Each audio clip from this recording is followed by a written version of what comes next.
We speak tonight of places the light refuses to touch, territories cursed by human ambition. Deep within the sun-scorched emptiness of Arizona lies an echo of terror, the Black Dome.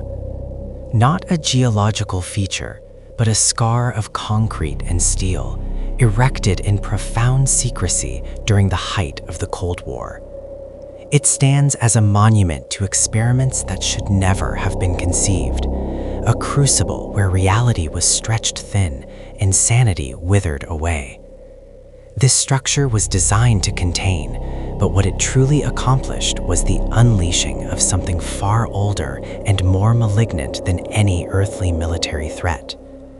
They sought power, control, and ultimately found only silence and a chilling, pervasive dread that clings to the dust devil swirling around its deserted perimeter.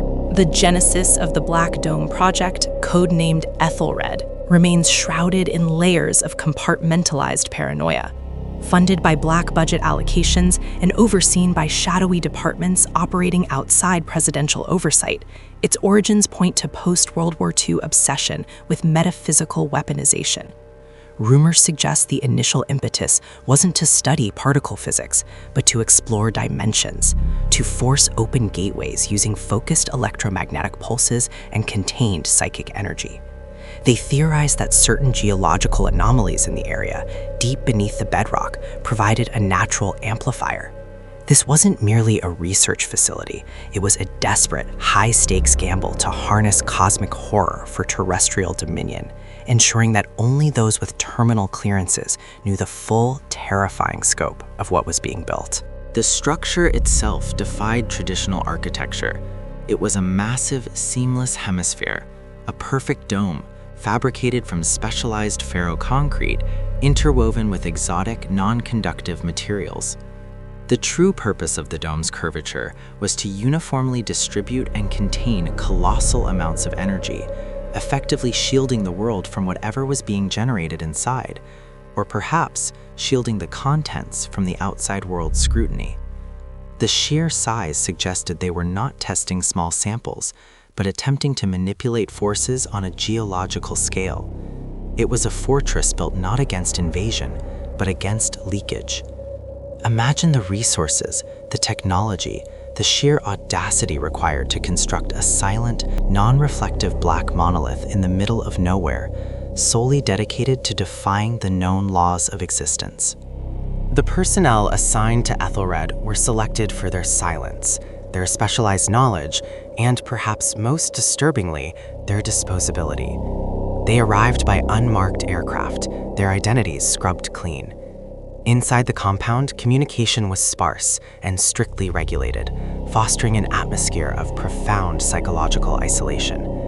The scientists were less like researchers and more like wardens, monitoring instruments that measured things like spatial distortion and perceived psychological entropy.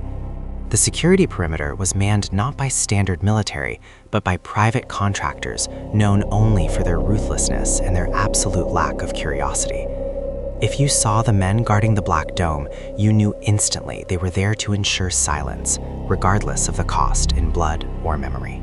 Soon, the environment began to rebel. The first anomalies were subtle. Compasses spun wildly miles away, radio signals vanished completely upon nearing the site, and geological surveys reported impossible seismic stillness. Then came the biological effects. Wildlife disappeared, not migrating, but simply ceasing to exist within the exclusion zone. Birds attempting to cross the airspace would suddenly fall dead, their bodies showing no physical trauma. Locals spoke of the sound of silence, a terrifying absence of natural noise, replaced only by a deep, resonant hum that seemed to vibrate directly within the human skull. This indicated the dome was not just conducting experiments, it was actively distorting the fundamental laws of nature and its vicinity. The true horror began with the arrival of the subjects. Highly classified reports hint at two types of research participants: willing specialists seeking enhanced consciousness, and unwilling individuals, prisoners, political undesirables, and those deemed expendable. Their assignment was to interact directly with the facility's output, to serve as biological antennae or conduits for the energies being generated. Imagine the terror, confined within specialized chambers, bombarded by unseen forces designed to shatter the limits of perception. The objective was chillingly simple: determine the threshold required to integrate human neurology with non-Euclidean reality. Many vanished entirely, leaving only scorch marks, or worse, perfect petrified outlines on the cold steel floor. The psychological toll on both subjects and staff was devastating. The contained forces, whatever their origin, did not merely cause hallucinations, they created inescapable cognitive feedback loops. Scientists reported seeing reflections of themselves that did not mirror their movements, or hearing whispers in languages that defied linguistic analysis. Sleep became impossible. The air itself felt thick with malice. Security logs from the era mentioned spontaneous acts of extreme violence and instances where personnel simply walked into the desert, never to be seen again, often smiling blankly as they went. The Black Dome was not just warping space, it was actively consuming and twisting the minds exposed to its ceaseless, low-frequency hum, slowly turning sanity into pliable, weaponized material. Then came the night of the documented catastrophe, allegedly in 1970. Instrument readings spiked globally, suggesting a massive, brief discharge of energy far exceeding the facility's capacity. Local seismic stations registered a tremor unlike any natural earthquake, described as a vertical displacement.